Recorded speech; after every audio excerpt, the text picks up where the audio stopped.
listening to SideShow Lounge on KRFYN 121.5 FM, broadcasting from the friendly building in our fine city. I'm Brian Hansen, along with Ponch Pilates and Sam Wolf.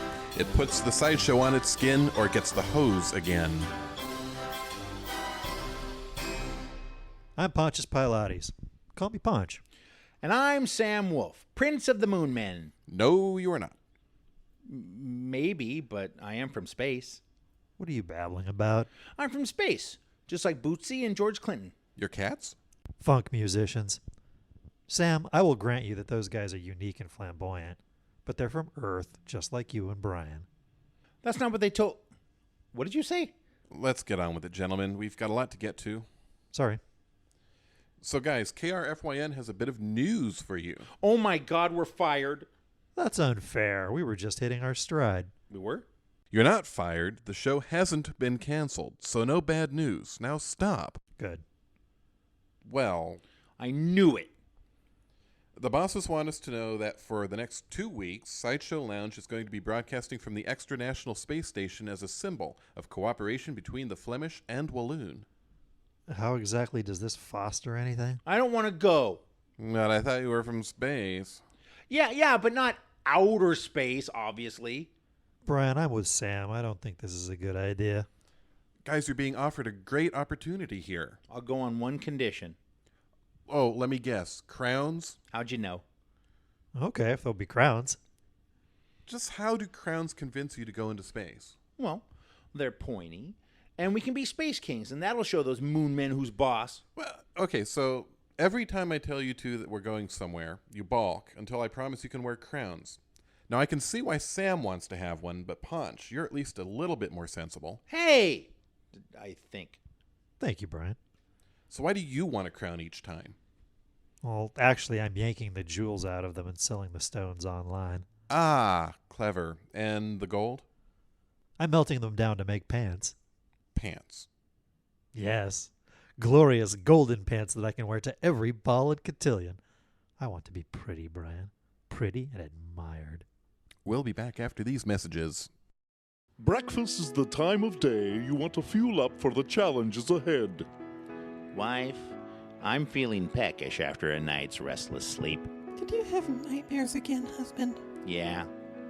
I was being bad touched by a giant Sasquatch version of my childhood nanny, Mrs. Underfist. Oh, it sounds awful. I can't stop fear urinating. Oh, my poor darling. What you need is a hearty breakfast. I don't have time for that. I've got to go change my pants and then head off to work at the soap creamery. Well then, I have just the thing. A delicious treat that will fill you up and take no time at all. Oh, what can that be? An egg? A tiny bag of coins? Why, no. It's new carp tarts from Toxichem. What in the living daylights are carp tarts? They're yummy toaster pastries. You know I don't want to load up on gooey hot jam before work. It gives me the swamp gas. Let me finish. Sure, carp tarts are thickly frosted on the outside, but the inside of every pastry is filled with savory Chinese mud carp.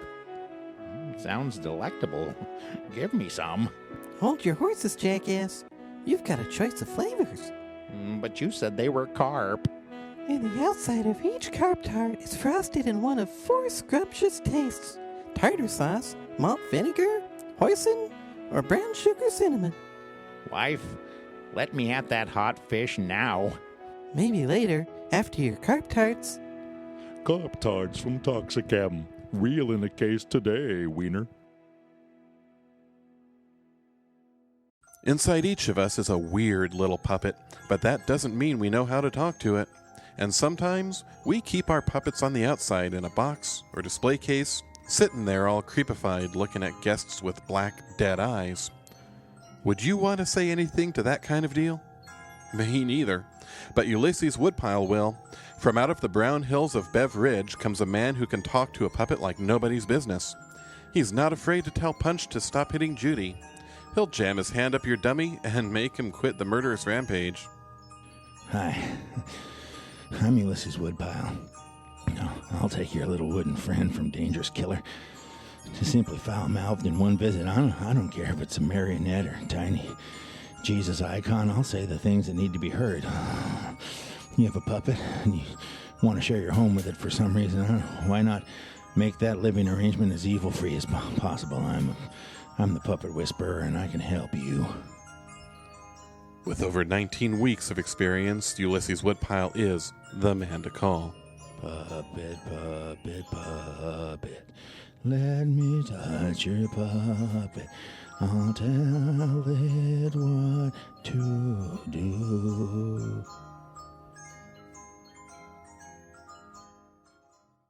Johnny Tongue, Johnny Tongue. He didn't use a gun, he only used his tongue. Johnny Tongue.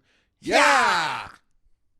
The dusty streets of Rimfire, Arizona hold danger and despair for the town's good citizens. But all of that is about to change as a man rides into the western hamlet on a white horse. Can I help you, stranger? Just passing A stone? through. Passing through. Well, I'm Sheriff Harry Pie, and I get to know all of Rimfire's people, even those just passing a stone. I see. The truth is, I read about your town in the Phoenix Morning Cliché. Seems you've been having some danger and despair. I can't lie to you. What did you say your name was? I didn't. But it's Tongue. Johnny Tongue. Not the Johnny Tongue. Who's the Johnny Tongue? I thought you knew, seeing as you're him. Sheriff, I don't want no trouble. I'll be out of your hair as soon as I save this town from danger. And despair? Indeed. And I'm going to start right there. The saloon? What could be happening in this saloon? I heard tell the Butter Brothers are playing cards and causing trouble in that very establishment. What in tarnation does heard tell mean? Excuse me, Sheriff. Meanwhile, in the saloon, I am a cheating at cards because I'm apple butter, and I'm an outlaw. That means I live outside the law. I, Peanut Butter, second your declaration, dear brother. Let us do dastardly deeds and cause pain to others. I will begin by shooting the bottles at the back of the bar. Hold it right there, Butter Brothers. The Johnny Tongue. Me, Johnny Tongue? Meet me out in the dusty streets. soon in the dusty streets twice mentioned. You're finished, Tongue. This is the last time you save any town from danger. And despair. Ready anytime you are, Butter Brothers. Draw! Our guns! He didn't use a gun, he only used his tongue, Johnny Tongue. Yeah!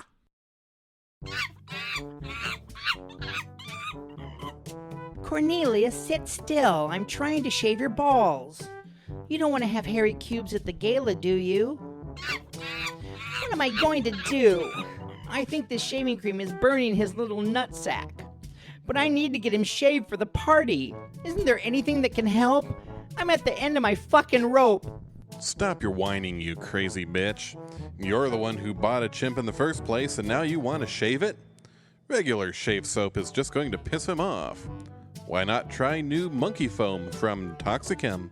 I've never heard of monkey foam. Well, shut up and let me tell you. Monkey Foam mixes 5 different types of shave formulas into one soothing cream that not only gets the fur ready for shaving, but numbs simian sacks long enough to do the deed. Will it work on all primates? Of course, why? Because if the gala is a success, I'm buying Cornelius a little capuchin wife. Wow, you're dumb. Monkey Foam from Toxichem. Damn you! Damn you all to hell! Hey, Comachinga County, how's your junk? I'll bet it's all inflamed, red, and swolled up like a banjo. If that's true, you probably have Rubicon genital polyps. Were you naked and naughty in exotic locales like Borneo, Isengard, or Simi Valley? Then you may have Rubicon genital polyps. The scratching doesn't help. Dipping your no-no bits in boiling soap salt hasn't cured the pus poppers. What can be done? Well, probably nothing. But just in case, head over to Leonard McCoy Memorial Hospital at the corner of Cherry and Galena in our fine city all this month for free area screening. Stop the burn. You'll live and learn. And we're back. Tonight, we introduce a segment for children. Ponch's Story and Weapon Sounds. Mr. Pilates, if you would. Thank you, Brian. We here at SideShow Lounge have provided what we like to call interfunment to adults for years. But very little we've done has been directed at children. Tonight, we correct that oversight with my story and weapon sounds. I don't get it. Just relax and wait. As I read the following beloved children's story, the passages will be punctuated by sounds of various weapons being fired in wondrous bursts of glory. I thought hippies didn't like guns. And we begin. The story is Boofy Rumpkus and the Tiny Green Plop by Mother Chigger. Inside the den of the lopsided wonder sow sat a tiny green plop that belonged to the government. The sow, who went by the name of Bajingus, was charged with protecting the plop at all costs. Cool. Now, Bajingus was very tired on this day because she had recently had rough relations with a local hog named Colonel Smear, and the ordeal had worn her to a frazzle. So she decided she would take a nap.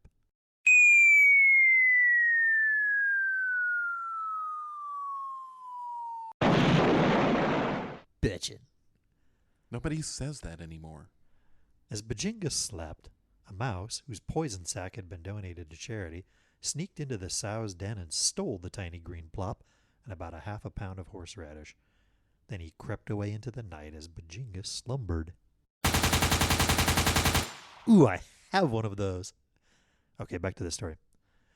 Boofy Rumpkus sat in his hollow stump and made his morning movement. As he finished, he heard a knock at his door. Just a moment, he called, and then washed his hands as he'd been taught in gnome school. When he opened the door, he saw the face of his friend, Inspector Big Soft of the local constabulary. All righty. Inspector Big Soft looked perplexed, and Boofy Rumpkus asked him to come in. Boofy, the inspector began, there was a problem in the village. So, Boofy replied, you're the copper, you take care of it. Why the hell are you bothering me with your problems? At this, the inspector began to cry and shake and reach for his weapon. Pow! Inspector Big Soft rubbed his power stick, and Boofy could see that he was very distressed, so he offered his friend a cup of tea. No, thank you, Boofy, said the inspector. I really just need your help, so please stop being such a wank.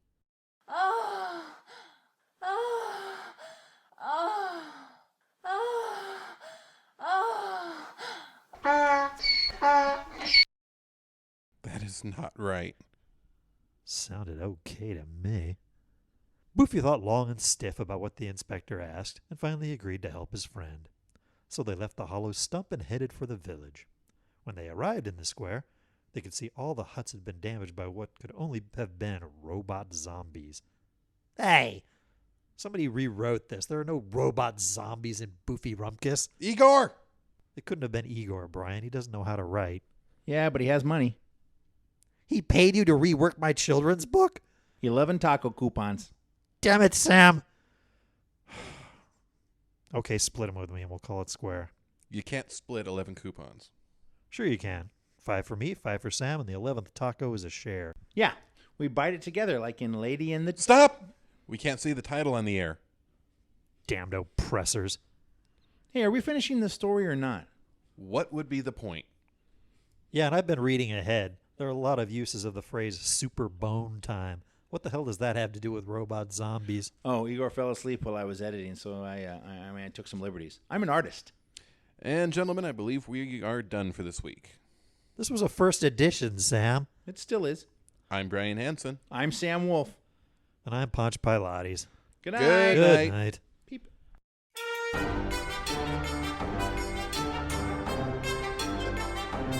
SideShow Lounge is produced by Hello Cowboy Productions. All rights reserved. Join us next week when we interview Val Kilmer. Hello, cowboy!